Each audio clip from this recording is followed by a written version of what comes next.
Miloslav Mecir.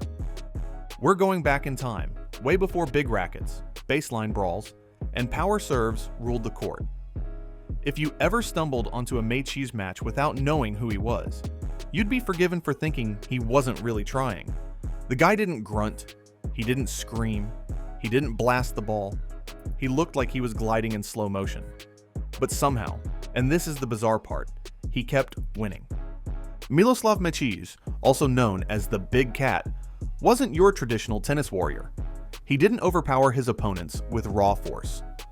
No, he disarmed them, gently. Mecir's strategy was built on taking the pace off the ball, creating impossible angles, and forcing his opponents to beat themselves. And it worked so well, you almost felt bad for whoever was on the other side of the net. He was the king of improbable shot making. Instead of winding up for booming forehands or backhands, Mecir used his incredible touch, balance, and timing to hit precise shots that danced just over the net and curved like they had a mind of their own. His backhand, in particular, was a thing of beauty. Smooth, effortless, and eerily effective. Some have compared it to Andy Murray's backhand, but even that feels like underselling how weirdly effective Mecir was. He would hit down the line forehands while barely moving his feet, and drop volleys that kissed the net and died before you could even blink. And don't let the soft strokes fool you. The man played chess on a tennis court. Imagine playing with someone whose shots felt like a lullaby, and just when you're drowsy, they slap a line-hugging winner past you. That's how Mecir played. 1 second, you're in a 20-shot rally. The next, he hits an overhead smash standing parallel to the net, aimed at the crowd. Risky? Absolutely. But that was the magic of it all. What made his strategy bizarre wasn't just the technique, it was the mindset. Mecir would often look disengaged mid-match, then suddenly go for a low-percentage, high-risk shot just to break rhythm. He wasn't playing to dominate, he was playing to unsettle. And even though he didn't serve and volley like many of his peers, he still approached the net frequently, where he volleyed with the calm confidence of a man slicing butter. Watch his match against Ivan Lendl in the 1987 US Open quarterfinal, and you'll see it. A masterclass in mystifying tennis. He might not be the fastest guy, but his court coverage was feline-level elegant, earning him his nickname. At his peak, Mecir reached the 1986 US Open final and won the 1988 Olympic gold medal, proving that you could play like a smooth jazz record and still beat the heavy metal players of the era. A floating spirit in a world of baseline bashers. Today, when we talk about bizarre strategies in tennis, the Big Cat deserves a shrine of his own. He was the whisper in a sport full of screams. John McEnroe. McEnroe was different, not just emotionally, we'll get to the outbursts, but strategically.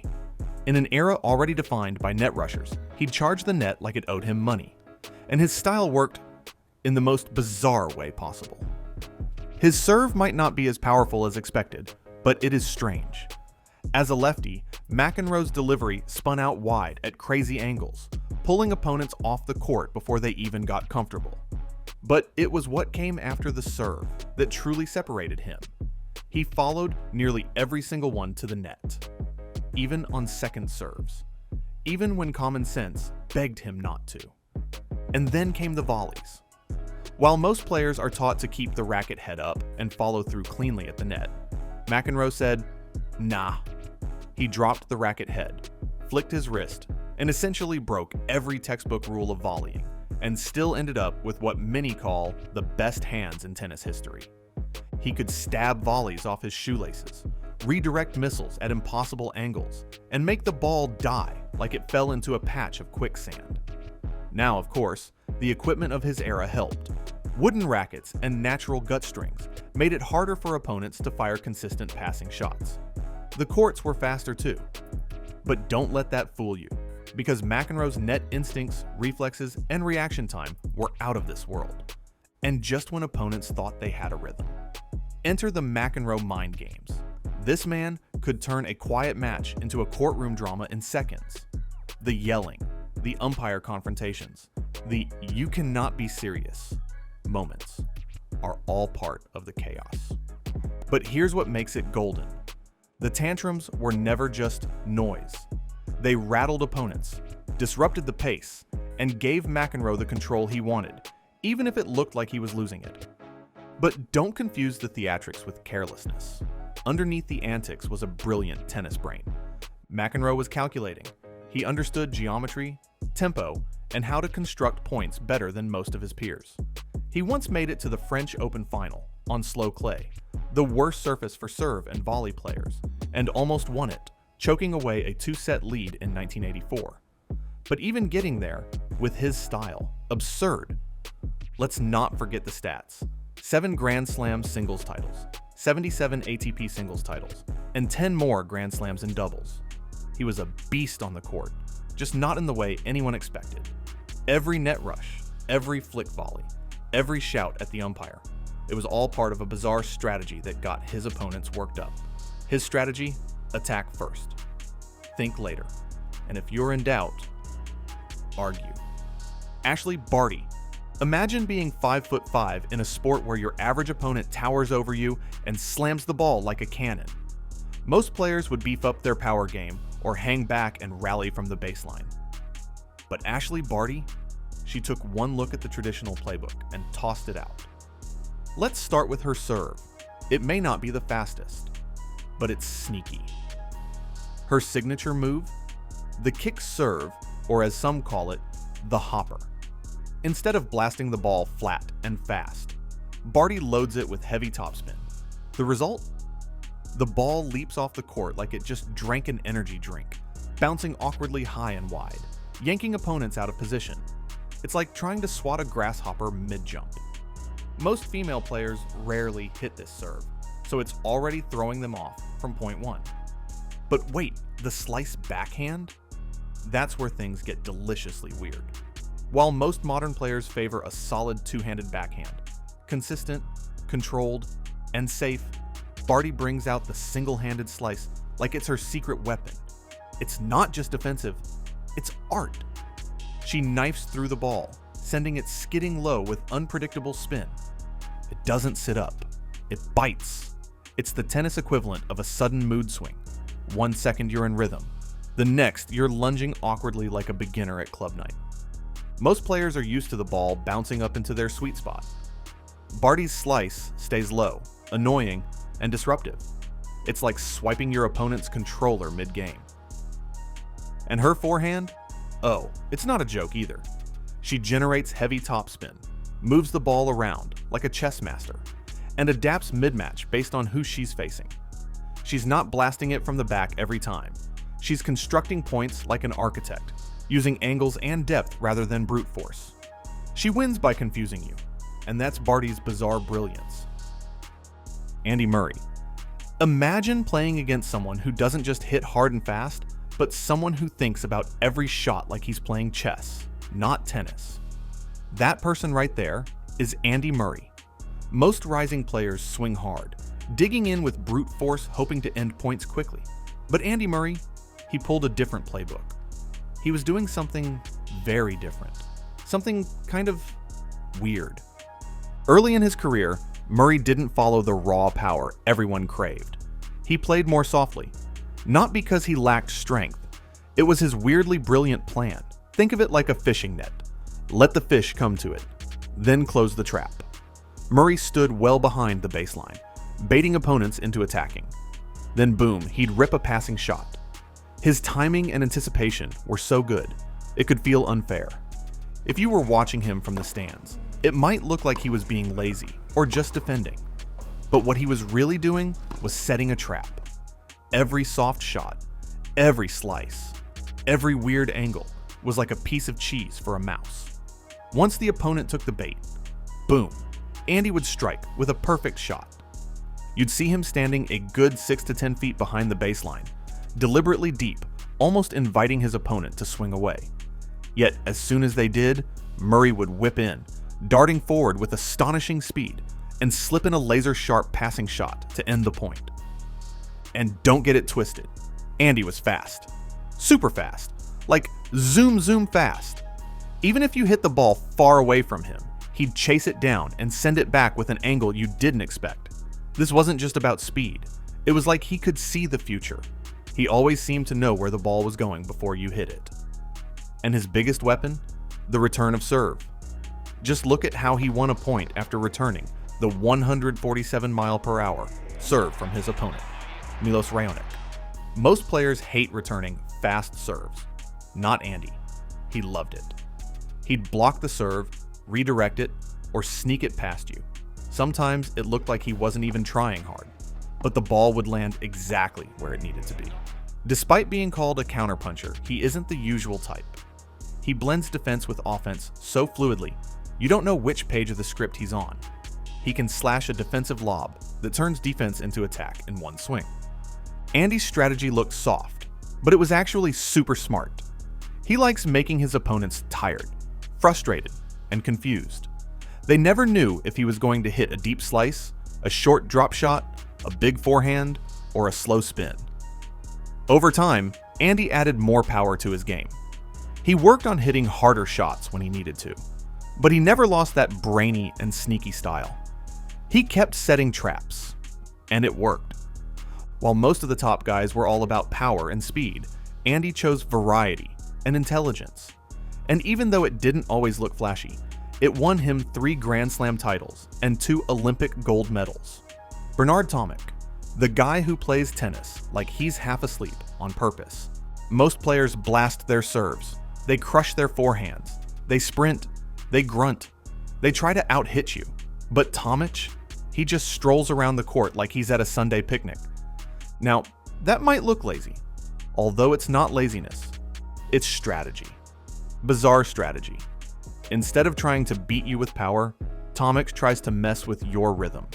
Imagine you're dancing to a fast beat, and suddenly the music slows down, way down, and you're still trying to groove. That's what Tomic does to his opponents. He changes the pace of the rally in ways that most pros would never dare. One moment, he's hitting a soft slice that barely reaches your side of the court. The next, he smacks a flat forehand right at your feet. Then, just when you think you've figured him out, he hits a forehand drop shot. Yes, a forehand drop shot from the baseline. Not many players do that. But Tomic, he does it for fun. His game is all about deception. His backhand slice is smooth and sneaky. His forehand has no big windup. His serve isn't huge, but it's smartly placed. And most of the time, he plays with zero expression. It's like he's playing poker. You never know what's coming next, or if he even cares. Sometimes it looks like Tomic doesn't care. His relaxed body language has gotten him in trouble. Critics say he's not intense enough, that he lacks hustle, that he gives up mid-match. But when you do watch him closely, you realize something else. Tomic plays a different game. Where others sweat and sprint, he chills. Where others go boom, boom, boom, he goes bop, pause, dink. His whole strategy is built on throwing off your timing, your patterns, your plans. He's the kind of player who can beat you without looking like he tried. And honestly, that messes with your head. Tomic belongs on this list because his style is the total opposite of modern tennis. He doesn't use brute force. He doesn't grind. He doesn't rush. Instead, he turns the match into a weird puzzle. And if you don't solve it, you lose. Jimmy Connors. While the rest of the tennis world evolved with big looping swings and topspin heavy shots, Connors kept things tight, compact, and razor sharp. His strokes looked like they belonged in a different sport. Short backswing, flat follow-through, and deadly precision. And the weirdest part? It worked. It really worked. Connors grew up hitting balls under the guidance of his mom, Gloria, and his grandmother, Bertha. Both were former players. They didn't teach him the textbook men's style. Instead, he learned what he called a woman's game. Short strokes, early preparation, and clean contact. His forehand, whippy and flat. His backhand, two-handed and deadly before it was cool. He didn't rely on brute power. He built his entire game around control, angles, and rhythm disruption. When the whole tour was upgraded, Jimmy refused to switch to graphite rackets. He stuck with his old school Wilson T 2000, a metal racket with a spaghetti string feel. Everyone thought it was insane. But that's the bizarre part. He made it work like a magic wand. His shots stayed low, skidded off the court, and gave players zero time to react. Now, fast forward to 1991. Connors is 39 years old, basically an ancient warrior in tennis terms, playing the US Open. He faces Aaron Krickstein in a 5-set thriller. He shouldn't win, but he does. That match, especially that one electrifying point, goes viral before viral was even a thing. The crowd, unhinged. Jimmy, pumping fists, roaring like a rock star. What makes his style bizarre wasn't just the strokes, but the nerve to never change. In an era that left many players behind, Connors stood his ground, almost defiantly, with accuracy as his weapon and attitude as his armor. Steffi Graf. Imagine having a shot so bizarre that everyone in the 90s just avoided it. But for Steffi Graf, opponents didn't fear her backhand. They feared her forehand. That thing was deadly. They thought, let's feed her backhands instead. But that was a bad idea. Here's why. Graf's backhand was almost always a slice, but not just any slice. This wasn't a stay-in-the-point slice. It was a dig-a-trap slice. She used it offensively, with sharp depth and a nasty bite. Most slices are like tapping the brakes, but hers were like downshifting into high gear and slingshotting you into her forehand zone. They'd keep sending balls to her backhand, trying to avoid her forehand flamethrower. But what they got in return was a low, biting, deep slice that forced them to bend, lift, and stretch. And here's the thing. It was in the 90s. Players had smaller rackets and tighter strings, so lifting low balls wasn't easy. There was no brushing topspin out of trouble. Most of them had no choice but to push it back. Exactly what Graf wanted. You'd see Graf slicing down the line, the ball skimming just above the net, pulling her opponent wide. And then she'd dart across the baseline, run around it, and unleash a forehand missile straight into the open court. Boom. Point over. Her footwork was elite, like dancer-level elite. She moved so efficiently that her court coverage let her turn most backhands into forehands. Remind you of someone? Yeah, Nadal and Federer do this too. She was the original run-around-it queen, and the only player to win at least 7 WTA titles for 11 consecutive seasons. Just thought to point that out. And here's where the strategy gets even weirder. Sometimes, she basically refused to hit a backhand topspin shot. She made the slice do all the work, disrupting rhythm, forcing awkward contact, dragging opponents side to side, and opening the door for her monster forehand. In today's game, players can chew through slices if they're not precise. But in Graf's era, slices were a legit rally weapon. Not a novelty, but an actual tactic that could win you titles. She hit her slice so deep, so low, and so offensive that even in her prime, her opponents had no choice but to send up floaters and pray she didn't get to hit her forehand. Spoiler, she usually did. Novak Djokovic. You've heard it before. Novak Djokovic is mentally unbreakable and physically elite. But what's truly bizarre is how he uses those strengths and why young players still model themselves on his game. Think of Djokovic's strategy as a deep ball factory. He caves in pressure by hitting ball after ball into your court, not at your feet, but deep, forcing you into a slow-motion panic. He started with a simple formula: keep the ball deep and wait for the short. But over time, that evolved into something surgical. Djokovic targets precision over power, especially with his backhand. Down the line that shoots bruises, but it respects your piece. Every stroke is a decision of where to place it, how to spin it, and when to shift momentum. Now add mental toughness. He uses mindfulness and mental scripts to stay present through chaos. When everyone else collapses under pressure, Djokovic reverses time and sticks every return. And the mindset?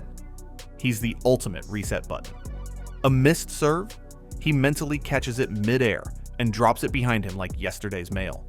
He's no longer just a baseline assassin. He's become the most well-rounded, mentally immune all-court player in history. So what do you think? Which of these tactics was your favorite? Drop your thoughts in the comments. I'd love to hear from you. And if you haven't already, make sure to subscribe, because there are plenty more tennis stories and deep dives coming your way. Thanks for watching, and I'll see you in the next one.